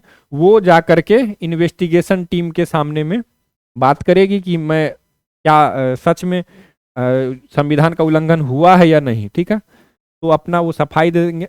अब आता है अनुच्छेद 72, क्षमा आदि देने के कुछ मामलों में, क्षमादान देने वाले मामलों में, ठीक है। तो यार आगे हम लोग और डिस्कस करेंगे जब हम लोग बात करेंगे राष्ट्रपति का न्यायिक शक्ति। राष्ट्रपति का न्यायिक शक्ति जब हम लोग बात पढ़ेंगे तब हम लोग बात करेंगे कि न्यायिक शक्ति के अंतर्गत जो क्षमादान वाली कौन कौन किस किस प्रकार के क्षमादान है वो हम लोग वहां बात करेंगे। अभी के लिए बस अनुच्छेद 72 के अंतर्गत ये समझिए कि राष्ट्रपति के पास किसी भी अपराध के लिए दोषी ठहराए गए किसी भी व्यक्ति की सजा को माफ करने, राहत देने या सजा में छूट देने, निलंबित करने, कम करने आदि वाले शक्ति होगी। ये बोला गया है अनुच्छेद 72 का। अनुच्छेद 72 का पहला क्या कहता है कि इनके पास ये शक्ति होगी कि वो माफ भी कर दे, थोड़ा बहुत छूट भी दे दे, या कुछ निलंबित भी कर दे, ये सारी शक्तियां होंगी। अब कहां इनकी शक्तियां वर्क करेगी, ये वर्क करेगी अगर सजा कोर्ट मार्शल द्वारा दिया गया हो। कोर्ट मार्शल कहां का अदालत होता है, तो ये कोर्ट मार्शल सेनाओं का अदालत होता है, ठीक है। तो आर्मी वाला जो अदालत है उसे कोर्ट मार्शल बोला जाता है। तो अगर कोर्ट मार्शल किसी को सजा दी है तो वहां भी ये क्या हो सकता है, ये वर्क करेगा, वहां भी वर्क करेगा, ठीक है। साथ ही साथ उन सभी मामलों में जहां सजा किसी ऐसे मामले से संबंधित किसी कानून के खिलाफ अपराध के लिए है जिस पर संघ की कार्यकारी शक्ति का विस्तार होता है, यानी कि संघ की कार्यकारी शक्ति का विस्तार कहां है, सुप्रीम कोर्ट तक है। अगर सुप्रीम कोर्ट अगर किसी को सजा देती है तो भी ये क्या कर सकते हैं, माफ कर सकते हैं। और साथ ही साथ सभी मामलों में जहां मौत की सजा है, तो मौत की सजा भी है तो भी क्या कर सकते हैं, इनका ये सजा कार्य करेगा, ठीक है। लेकिन अब एक कंसेप्ट याद रखेंगे कि ये डायरेक्ट जाकर के माफ नहीं करते हैं। क्या करते हैं, मंत्री परिषद से सुझाव लेते हैं, मंत्री परिषद जो बोलती है, हालांकि इनके पास विवेकाधीन शक्ति है, ये जो चाहे वो कर सकते हैं, लेकिन एक नियम, एक तरह से प्रचलन प्रथा मान के चल सकते हैं कि ये क्या करते हैं, सामान्यतः मंत्री परिषद से पूछते हैं कि क्या करना चाहिए। ठीक है, फिर है दूसरा खंड, कहता है कि खंड 1 के उपखंड ए में, उपखंड ए में यानी कि कोर्ट मार्शल वाला में, कुछ भी संघ के सशस्त्र बलों के किसी भी अधिकारी को कोर्ट मार्शल द्वारा पारित सजा को निलंबित करने, माफ करने या कम करने के लिए कानून द्वारा प्रदत्त शक्ति को प्रभावित नहीं करेगा। ठीक है, तो यानी कि इनके पास वो अथॉरिटी है। चलिए आगे है खंड तीसरा, कहता है कि खंड 1 के उपखंड सी में, उपखंड सी किस चीज के लिए है कि सभी मामले जहां मौत की सजा है में कुछ भी उस समय लागू किसी भी कानून के तहत राज्य के राज्यपाल द्वारा प्रयोग की जाने वाली मौत की सजा को निलंबित करने, माफ करने या कम करने की शक्ति को प्रभावित नहीं करेगा। यानी कि राष्ट्रपति भी, राज्यपाल भी क्या कर सकते हैं, माफ कर सकते हैं। उनका भी शक्ति को यहाँ पर जो है वो वहां भी उनका भी शक्ति का वायलेशन नहीं हो रहा है। ठीक है, तो ये ध्यान में रखेंगे। आगे अब आते हैं राष्ट्रपति की शक्तियां और कार्य पे। तो अब आप ये डायग्राम, ये जो आपको चार्ट दिख रहा है, इसके आप थोड़ा सा अच्छे से समझ लें, क्योंकि ये अगर आपको मेंस में अगर प्रश्न पूछा जाएगा आपसे, तो यही पूछा जाएगा कहीं ना कहीं, किसी ना किसी आपको टेल वर्ड में किसी भी तरह से आपसे ये पूछा जाएगा कि राष्ट्रपति की शक्ति और कार्य। तो ये जो कार्य करते हैं, इनके पास जो शक्ति होगी तभी तो कार्य करेंगे। तो इनकी शक्ति हो या कार्य हो, वो हम लोग देखते हैं, एक लाइन से देखेंगे। ठीक है, तो ये वाला आप चार्ट आप याद कर सकते हैं। जब लिखने की बारी आए तो आप इस प्रकार से लिख सकते हैं, आप इस प्रकार से लिख सकते हैं, राष्ट्रपति की शक्ति के अंतर्गत न्यायिक शक्ति, विधायिक शक्ति, कार्यकारी शक्ति, वीटो शक्ति, अध्यादेश शक्ति, इस तरह से आप इस तरह से बना करके आप लिख सकते हैं, और हर पैराग्राफ में थोड़ा थोड़ा 2-2, 4-4 लाइन में उसे एक्सप्लेन कर सकते हैं। ठीक है, चलिए अब आ जाते हैं आगे। राष्ट्रपति की न्यायिक शक्ति क्या है? तो राष्ट्रपति की न्यायिक शक्ति अनुच्छेद 72 के अनुसार राष्ट्रपति के पास क्षमा दान करने की शक्ति है। क्षमा को लघुकरण, यहां लघुकरण का अर्थ क्या हुआ? प्रकृति कम करना। यानी कि अगर लघु करना मतलब ये नहीं है कि आपको 10 साल का सजा मिला उसको 5 साल करना, ये नहीं। आपको अगर सश्रम कारावास मिला है कि चक्का, जेल में चक्की पीसने वाला, तो वहां पर सिर्फ नॉर्मल, सिर्फ जेल में रखने भर का काम, चक्की मत पिसवाओ, सश्रम कारावास हटा दिया जाएगा।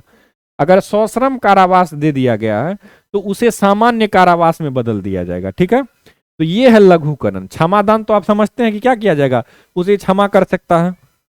ठीक है, अब क्षमा क्यों करता है? तो क्यों करता है क्षमा? क्योंकि अगर मान के चलिए राष्ट्रपति के नजर में कोई ऐसा व्यक्ति है जिनके बारे में उनको लगता है कि यह व्यक्ति ऐसा नहीं कर सकता है, हो सकता है सुप्रीम कोर्ट के द्वारा भूल हो गई हो, या कुछ भी भूल सुधारने के उद्देश्य से ही यह कार्य किया जाता है। ठीक है, तो क्षमा दान, ठीक है, डिप्लोमेसी के लिए भी कभी कभी ये चीज यूज किया जाता है ताकि दो देशों के मध्य रिलेशन अच्छा बना रहे। तो क्षमादान करना, लघु करना यानी कि प्रकृति चेंज करना, प्रकृति चेंज करना।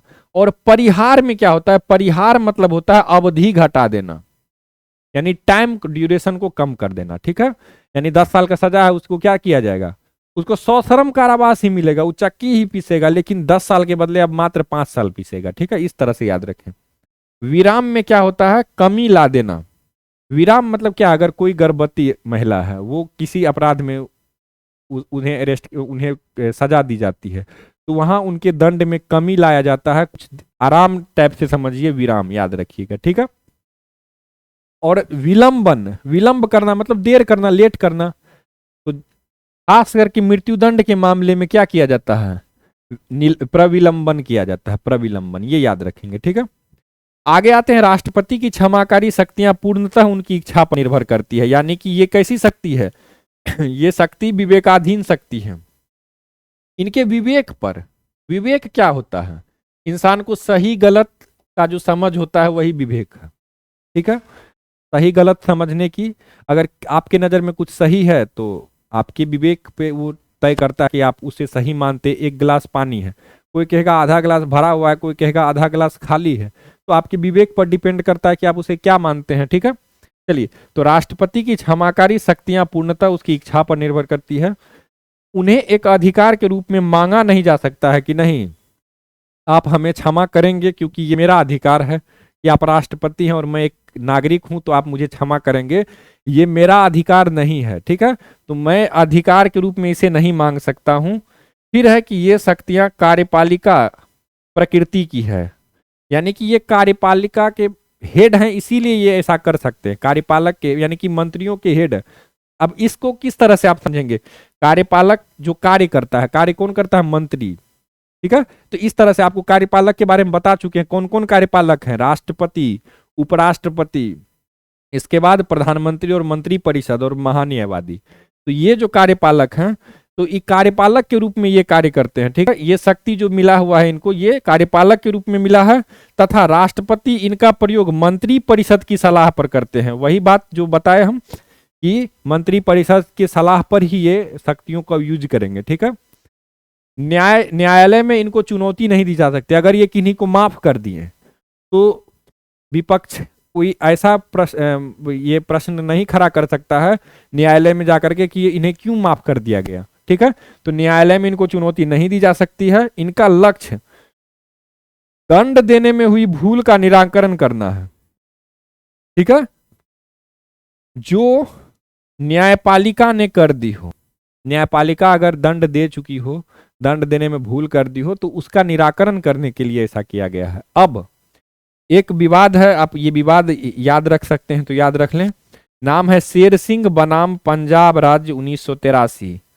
इसमें बोला गया है शेर सिंह बनाम पंजाब राज्य में सुप्रीम कोर्ट ने निर्णय दिया कि अनुच्छेद 72 के तहत जो राष्ट्रपति महोदय क्षमा करते हैं, अनुच्छेद 161 के तहत जो राज्यपाल क्षमा करते हैं, उनके अंतर्गत दी गई दया याचिका जितनी शीघ्रता से हो सके उतनी जल्दी निपटा दी जाए, ठीक है। दया याचिका किनको भेजी जाती है, राष्ट्रपति महोदय को। तो कहा गया है कि जितने जल्दी हो सके राष्ट्रपति क्या करे, या हाँ या ना में जो करना होगा जल्दी करके इसे निपटा दिया जाए। राष्ट्रपति न्यायिक कार्यवाही तथा न्यायिक निर्णय को नहीं बदलेगा। अगर किसी को मौत की सजा मिला है और राष्ट्रपति महोदय उसे माफ कर देते हैं, तो इसका अर्थ ये नहीं है कि जो न्यायपालिका के द्वारा जो सजा दी गई है वो गलत है, वो गलत नहीं है, ये ध्यान में रखेंगे। भूल है कि नहीं, ये चीज यहां पर जो दिया गया था कि भूल का निराकरण करना, ये राष्ट्रपति के नजर में हो सकता है भूल हो चुका हो उनसे, लेकिन ये वास्तविकता में भूल है कि नहीं, ये चीज अलग चीज है, ठीक है। तो यहां पर इन्हें विवेक की शक्ति इन्हें है ये प्राप्त, लेकिन यहां पर कहा गया है कि जो डिसीजन जो न्यायपालिका दी है वो डिसीजन नहीं चेंज होगा।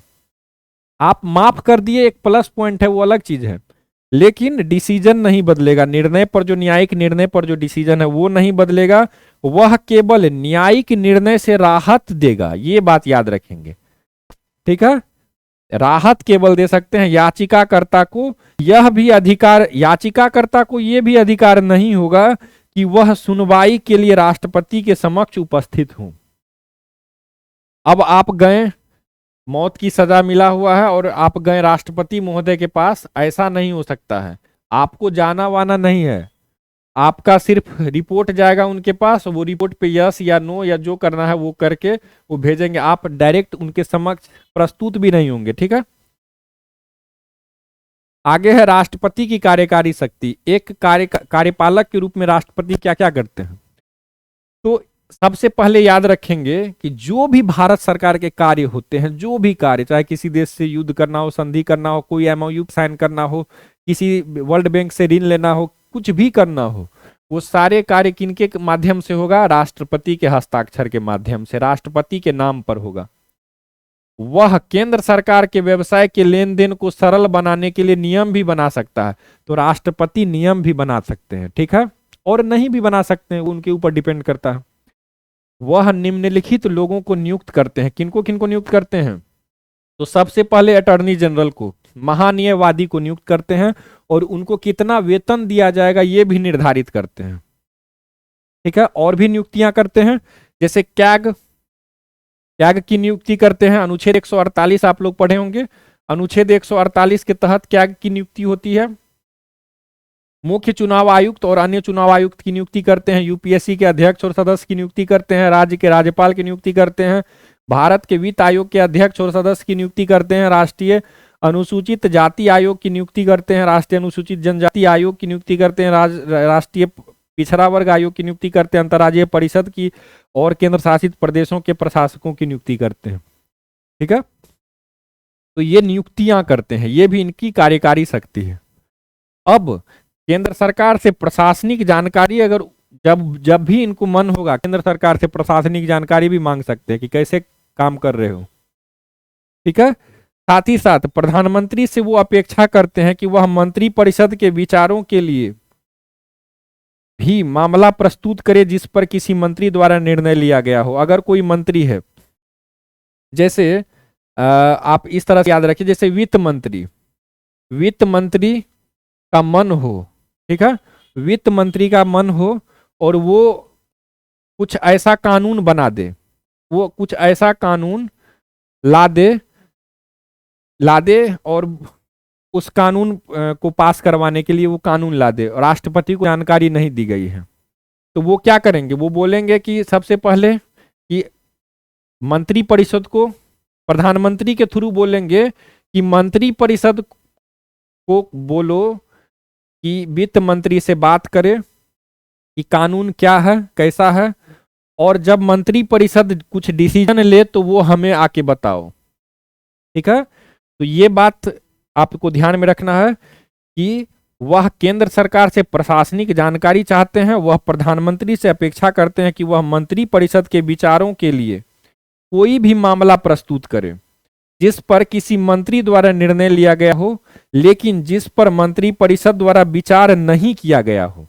ठीक है, यानी वित्त मंत्री निर्णय ले लिए कोई कानून पे, लेकिन ये वित्त मंत्री परिषद को ये सूचना नहीं देते हैं, तो राष्ट्रपति प्रधानमंत्री को कहेंगे कि जाओ और उस मंत्री को बोलो कि मंत्री परिषद में जा करके और मंत्री परिषद को पहले बताए और वापस मुझे आकर के बताओ कि मंत्री परिषद ने क्या निर्णय लिया है। ठीक है, तो ये थोड़ा सा ज्यादा हो चुका है। चलिए अब आगे आते हैं। वह किसी भी क्षेत्र को अनुसूचित क्षेत्र घोषित कर सकता है, राष्ट्रपति महोदय के बारे में कहा जा रहा है, और उसके पास अनुसूचित क्षेत्रों और जनजातीय क्षेत्रों के प्रशासन के संबंध में शक्तियां हैं। यानी कि कौन सा क्षेत्र, कौन सा एरिया ये अनुसूचित क्षेत्र होगा, ये कौन डिसाइड करेंगे? ये राष्ट्रपति महोदय डिसाइड करेंगे। ठीक है, अब आप जब आंसर राइटिंग करेंगे तो आप जैसे यहां पे लिखा हुआ है भारत के नियंत्रक एवं महालेखा परीक्षक, तो यहां पे आप क्या लिख देंगे? साथ साथ में अगर आप लिखते हैं अनुच्छेद 148, सिर्फ आप इतना ही लिख दिए ब्रैकेट में डाल के। उसी प्रकार से जितना है, जो थोड़ा बहुत आपको याद आता है, किस तरह से आप अनुच्छेदों का प्रयोग करेंगे पॉलिटी के क्वेश्चन का आंसर लिखने में, आपको उतना अच्छा नंबर मिलने का चांस बनेगा। ठीक है, चलिए आगे। राष्ट्रपति की विधायी शक्ति, एक जैसे आपको पता होगा संसद में 2 सदन है और 1 राष्ट्रपति है। ठीक है, 2 सदन यानी कि लोकसभा, राज्यसभा, और राष्ट्रपति साइन करते हैं तो कोई कानून बन जाता है। तो ये जो कानून बनाने का पावर जैसे सदन को है, उसी प्रकार से केवल राष्ट्रपति भी क्या करते हैं? अध्यादेश पारित करके कानून बना सकते हैं। तो इसका मतलब यह है कि विधायी शक्ति है इनके पास। विधायी मतलब क्या होता है? कानूनी शक्ति।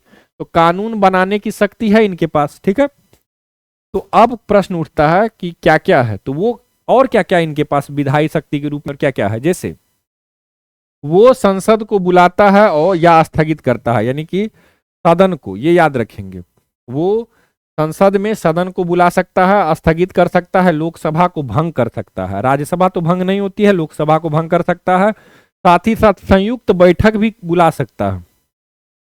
ठीक है, ये याद रखेंगे। संयुक्त बैठक भी बुला सकता है। वह प्रत्येक आम चुनाव के बाद पहले सत्र की शुरुआत में भारतीय संसद को संबोधित भी कर सकता है, यानी कि अभिभाषण भी दे सकता है। ठीक है। सीटें खाली होने पर वह लोकसभा के स्पीकर, डिप्टी स्पीकर, राज्यसभा के सभापति, उपसभापति की नियुक्ति भी करता है। अगर खाली हो तो उसकी नियुक्ति भी कौन करेंगे? वही करेंगे। इसके साथ ही साथ राज्यसभा के 12 सदस्यों को मनोनीत भी करते हैं। इंडो एंग्लो समुदाय के 2 सदस्यों को लोकसभा में नामांकित कर सकते हैं। हालांकि अब नहीं, पहले कर सकते थे। ठीक है, पहले कर सकते थे, अब ये प्रावधान हटा दिया गया है। ठीक है, एंग्लो इंडियन समुदाय वाला जो कंसेप्ट है ये अब खारिज कर दिया गया। लेकिन आपको ध्यान में रखना है, यानी कि अगर आपको लिखना होगा तो यहां पे क्या कर सकते हैं? कर सकता है, नहीं कर सकते थे। ठीक है, अगर आपको लिखने का बहुत इच्छा हो तो आप ये कर सकते हैं। वह सांसदों की अयोग्यता के प्रश्न पर भी भारत के चुनाव आयोग से परामर्श करते हैं कि कौन सा संसद का सदस्य जो है वो अयोग्य है। संसद के सदस्य कितने हैं? तो 545 लोकसभा में और 345 राज्यसभा में। तो ये जो सदस्य हैं इनको अयोग्य, इनमें से किन्हीं को अगर अयोग्य ठहराना हो तो वो किनसे परामर्श लेंगे? चुनाव आयोग से। चुनाव आयोग से परामर्श लेंगे। ठीक है। फिर है कि वह कुछ प्रकार के विधेयकों को पेश करने की अनुशंसा देता है, जैसे वित्त विधेयक, धन विधेयक। तो इनके पूर्वानुमति से पहले इनसे अनुमति ली जाती है, तब इसे पेश किया जाता है। ठीक है, ताकि लोकसभा जैसे ही साइन करे काम हो जाए। ठीक है, राज्यसभा 14 दिन के अंदर वापस कर देता है। वह अध्यादेश प्रख्यापित करता है, अध्यादेश भी जारी कर सकता है। वह संसद के समक्ष निम्नलिखित रिपोर्ट रखते हैं। कौन कौन रिपोर्ट रखते हैं? नियंत्रक और महालेखा। कैग का जो रिपोर्ट है, कैग का रिपोर्ट संसद, कैग भेजेगी रिपोर्ट प्रेसिडेंट के पास, और प्रेसिडेंट भेजेगी किसे? संसद में। ठीक है, सदन में, लोकसभा और राज्यसभा में। संघ लोक सेवा आयोग का रिपोर्ट हो या वित्त आयोग का रिपोर्ट हो, इस तरह के जो भी रिपोर्ट है ये सब। ठीक है, अब आगे आते हैं। राष्ट्रपति की वित्तीय शक्ति। धन विधेयक पेश करने के लिए उनकी पूर्व अनुशंसा एकदम आवश्यक है। धन विधेयक पेश होने में पहले इन्हीं से पूछा जाएगा कि अब धन विधेयक में याद रखेंगे टैक्स, कोई भी कानून बनता है उसमें कहीं भी अगर टैक्स का जिक्र है, ठीक है, तो वो कैसा हो जाएगा? धन विधेयक हो जाएगा। और वो धन विधेयक है कि नहीं ये कौन बताएगा? ये बताएगा कौन? स्पीकर, लोकसभा के स्पीकर। ठीक है, लोकसभा के अध्यक्ष। ठीक है, और साथ ही साथ लोकसभा के अध्यक्ष बताएंगे। साथ ही साथ किनका पूर्व अनुशंसा होना चाहिए? तो राष्ट्रपति का होना चाहिए। वह केंद्रीय बजट को संसद के समक्ष रखवाते हैं, अनुदान भी मांगते हैं। ठीक है, अनुदान की मांग करने के लिए उनकी अनुशंसा पूर्व शर्त है, यानी कि जिस प्रकार से धन विधेयक है उसी प्रकार से अनुदान, अनुदान मतलब होता है ग्रांट। ठीक है, अनुदान की मांग करने के लिए। ठीक है, इसके बाद भारत की आकस्मिकता निधि यानी इमरजेंसी फंड उनके नियंत्रण में है। इमरजेंसी फंड से पैसा निकालना होगा तो राष्ट्रपति की ही साइन होनी चाहिए। वह हर 5 साल में वित्त आयोग का गठन करते हैं। वित्त आयोग अनुच्छेद 280 के अंतर्गत आता है। ठीक है, ये ध्यान में रखेंगे। फिर आगे आते हैं राष्ट्रपति की सैन्य और राजनयिक शक्ति। अब वह सर्वोच्च कमांडर हैं, राष्ट्रपति भारतीय सशस्त्र बल के। युद्ध की घोषणा कर सकते हैं। साथ ही साथ प्रधानमंत्री की राष्ट्रपति वाली केंद्रीय मंत्री परिषद की सलाह पर राष्ट्रपति युद्ध की घोषणा कर सकते हैं, या शांति या समाप्त, ये सब कर सकते हैं। यानी कि प्रधानमंत्री, मंत्री परिषद जो केंद्रीय यानी कैबिनेट का जो डिसीजन है, कैबिनेट का यहाँ पर केंद्रीय मंत्री परिषद है, ये ध्यान में रखेंगे। तो यानी कि कैबिनेट याद रखेंगे, इस तरह से याद रखेंगे। तो कैबिनेट के डिसीजन पे प्रधानमंत्री किनको बोलेंगे? राष्ट्रपति को बोलेंगे, और राष्ट्रपति क्या करेंगे? युद्ध की घोषणा करेंगे, शांति की घोषणा करेंगे, जो करना है वो करेंगे। ठीक है, आगे है सभी महत्वपूर्ण संधियों और अनुबंध राष्ट्रपति के नाम पर अंकित है। जितने भी संधि होंगे, जो भी अनुबंध होगा। ठीक है, इसके बाद है वह राजदूतों और उच्चायुक्तों जैसे राजनेताओं को भेजता और प्राप्त करता है। कहीं एम्बेसडर भेजना है, हाई कमिश्नर भेजना है, तो वो क्या करेंगे? वो भेजेंगे। और कहीं से आएगा भी तो उन्हीं के साइन से वो आएगा, जाएगा भी तो उन्हीं के साइन पे जाएगा। कौन जाएगा ये भी वही डिसीजन लेते हैं। सशस्त्र बलों के प्रमुखों सहित सभी अधिकारी की नियुक्ति करते हैं।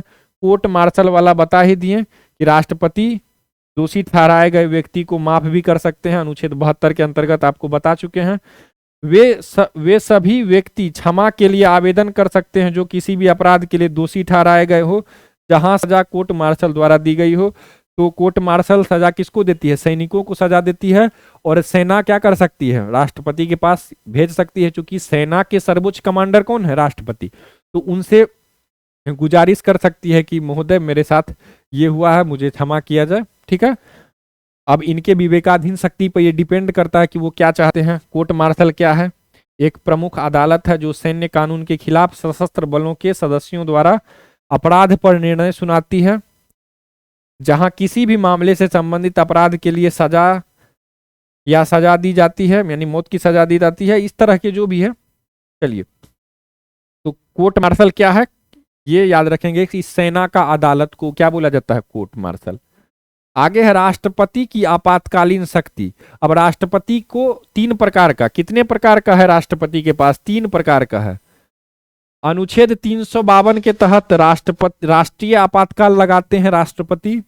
356 के तहत राष्ट्रपति शासन। 360 के तहत वित्तीय आपातकाल। ठीक है, वित्तीय आपातकाल ये याद रखेंगे। ठीक है, अब घोषणा के आधार पे अगर बात किया जाए तो बाहरी आक्रमण होता है या सशस्त्र विद्रोह होता है तो कौन सा घोषणा किया जाएगा? अनुच्छेद 352 का घोषणा होगा।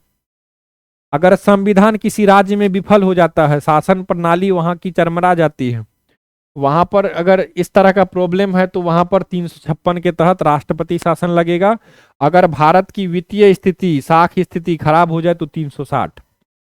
ठीक है, मंजूरी के लिए समय अवधि, अगर आपातकाल लगता है तो उसे कितने समय में मंजूरी मिलनी चाहिए? 352 के तहत अगर आपातकाल लगता है तो 1 महीने के अंदर दोनों सदनों द्वारा सहमति दी जानी चाहिए। ठीक है, अगर राष्ट्रपति शासन कहीं लगता है तो 2 महीने के अंदर दोनों सदनों से स्वीकृति लेनी पड़ेगी। और अगर वित्तीय आपातकाल लगता है तो भी 2 महीने के अंदर दोनों से सहमति लेनी पड़ेगी।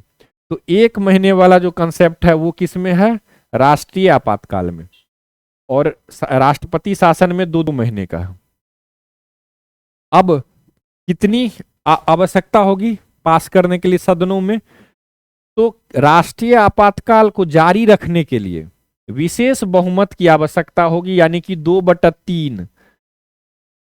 ठीक है, लेकिन यहां पर सामान्य बहुमत यानी कि 50% से एक ज्यादा, यही हो गया सामान्य बहुमत, आधा से अधिक। इसी प्रकार यहां भी 50% से एक अधिक। अवधि यहां पे बोला गया कि कितने अवधि तक ये कंटिन्यू रहेगा, तो ये कहा गया है कि 6 महीने तक राष्ट्रीय आपातकाल 6 महीने तक जारी होगा। और 6 महीने में संसद की मंजूरी के साथ इसे अनिश्चित काल तक जारी रखा जा सकता। ठीक है, तो ये ध्यान में रखेंगे। यहां भी है कि 6 महीने तक जारी रहता है, पर 6 महीने में संसद की मंजूरी के साथ अधिकतम यहां पर दे दिया गया है 3 साल। यहां पर अनिश्चित काल के लिए राष्ट्रीय आपातकाल अनिश्चित काल के लिए जारी रह सकता है, 6 महीने में मात्र एक बार मंजूरी मिल जाए तो। ठीक है, लेकिन यहां पे बोल दिया कि मैक्सिमम आप, यहां पे क्या है कि 6 महीने, हर 6 महीने में, हर 6 महीने में, 6 महीने में, 6 महीने में आप इसे जारी रख सकते हैं, 6-6 महीने, 6-6 महीने, 6-6 महीने में। लेकिन यहां पे है कि नहीं, 3 साल तक ही जारी रखना, 3 साल के बाद किसी भी स्थिति में चुनाव करवाना। ठीक है, यहां पे है अस्तित्व होने तक, अनिश्चित काल तक जारी रह सकता है। ये भी क्या है, जब तक हो सके तब तक ये जारी रह सकता है। इसका भी कोई अधिकतम सीमा निर्धारित नहीं किया गया है, बार बार मंजूरी की आवश्यकता नहीं है इसे। अब है निरसन, यानी कि किस प्रकार से ये खत्म होगा। तो सदन के संकल्प या राष्ट्रपति के आदेश से सदन संकल्प पारित करता है कि अब राष्ट्रीय आपातकाल खत्म होती है तो हो जाएगा, या राष्ट्रपति आदेश दे देते हैं कि अब इमरजेंसी खत्म है तो हो जाएगा। ठीक है, ये दोनों स्थिति याद रखेंगे। यहां भी वही चीज है, राष्ट्रपति अगर कहते हैं कि राज्य में राष्ट्रपति शासन खत्म किया जाता है तो भी, या सदन कह देता है तो भी। और इसके अलावा यहाँ भी वही चीज है कि राष्ट्रपति के हैं या फिर सदन के हैं। फिर आते हैं राष्ट्रपति की अध्यादेश जारी करने की शक्ति अनुच्छेद 123 के तहत है। और राष्ट्रपति केवल तभी अध्यादेश जारी कर सकते हैं जब संसद के दोनों सदनों का सत्र ना चल रहा हो या सदन के दोनों सदनों में से कोई भी सत्र ना चल रहा हो। ठीक है, जब संसद का सत्र ना चल रहा हो, ये याद रखेंगे। राष्ट्रपति कभी भी इसे वापस ले सकते हैं। इस अनुच्छेद के तहत प्रख्यापित एक अध्यादेश का संसद के अधिनियम के समान बल और प्रभाव होगा। अगर कोई कानून, कोई आदेश देते हैं राष्ट्रपति महोदय, तो वो एक कानून के तहत, जैसे संसद में कानून होकर के पारित होता है, मतलब कानून में क्या होता है, लोकसभा, राज्यसभा, तब राष्ट्रपति साइन करते हैं, तब कोई कानून बनता है। तो अगर ये डायरेक्ट अध्यादेश पारित करते हैं तो भी वो उतना ही वैल्यू का होगा, वैल्यू कम नहीं होगा इसका। ठीक है, लेकिन होने के बाद पुनः समवेत होने के 6 सप्ताह के, जैसे ही चालू हुआ सत्र, 6 सप्ताह के अंदर इसे क्या करना पड़ेगा, समक्ष रखना पड़ेगा, यानी कि संसद के दोनों सदनों के द्वारा सहमति लेनी पड़ेगी, नहीं तो ये कानून, ये अध्यादेश समाप्त हो जाएगा, स्वतः समाप्त हो जाएगा। इसी तरह भारत के संविधान का अनुच्छेद 213 है, भारत के राज्यपाल को अध्यादेश जारी करने का शक्ति प्रदान करता है जब राज्य विधानमंडल का सत्र नहीं चल रहा हो। चलिए आगे आते हैं। राष्ट्रपति की वीटो की शक्ति है 111 में पूर्ण वीटो, निलंबनकारी वीटो और पॉकेट वीटो, ये 3 प्रकार के वीटो हैं। ठीक है, इसके अतिरिक्त एक और वीटो है जो कि अमेरिका में चलता है, लेकिन वो वीटो उतना इंपॉर्टेंट नहीं है। ठीक है, यहां पर जो है इंपॉर्टेंट हमें वो याद रखना है, पूर्ण वीटो, निलंबनकारी वीटो, पॉकेट वीटो। पूर्ण वीटो में क्या होता है कि निर्धारित प्रक्रिया से पास बिल जब राष्ट्रपति के पास आए, यानी कि लोकसभा से पास हुआ, राज्यसभा से पास हुआ, फिर राष्ट्रपति के पास जब आया, प्रेसिडेंट के पास, तो ये उस कानून को, जो यहाँ पर जो कानून अभी नहीं बना है, क्यों नहीं बना है, क्योंकि राष्ट्रपति का साइन नहीं होता है। एक कंसेप्ट और याद रखेंगे, ड्राफ्ट, सबसे पहले क्या बनता है, तो ड्राफ्ट बनता है। ड्राफ्ट मतलब क्या होता है, मसौदा, मतलब हम 5-10 कागज ले लिए, उसमें बहुत कुछ लिख दिए, अब बाद में उसे और सही करेंगे, चर्चा करेंगे, कुछ चीजों को छांटेंगे, निकालेंगे, बाद में उसे क्या करेंगे। तो पहले आता है ड्राफ्ट। ये बड़े बड़े IAS अधिकारी मिल करके क्या करते हैं, ड्राफ्ट पहले तैयार करते हैं। फिर वो ड्राफ्ट कहाँ आता है, वो आता है सदन के अंदर आएगा। ठीक है, तो सदन में ये बिल आता है, क्या बोला जाता है इसे, सदन के अंदर इसे ही, ड्राफ्ट को ही क्या होगा, ड्राफ्ट में काट छांट हुआ, जो रहना होगा होगा, जो नहीं होगा वो हटा दिया जाएगा।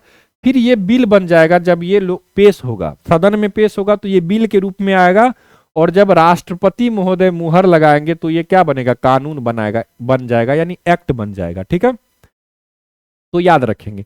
तो कहा जा रहा है कि ये जो बिल है, ये बिल को क्या कर सकते हैं प्रेसिडेंट, इस बिल को अपना पॉकेट में रख सकते हैं, पॉकेट वीटो, पॉकेट में रख सकते हैं।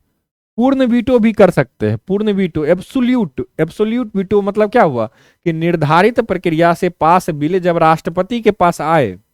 ठीक है, लेकिन वो बिल कैसा होना चाहिए, संविधान संशोधन बिल नहीं होना चाहिए, संविधान संशोधन बिल को नहीं रख सकते हैं। संविधान संशोधन बिल के अतिरिक्त अगर कोई बिल आता है तो वो अपनी स्वीकृति दे सकते हैं या अस्वीकृति दे सकते हैं।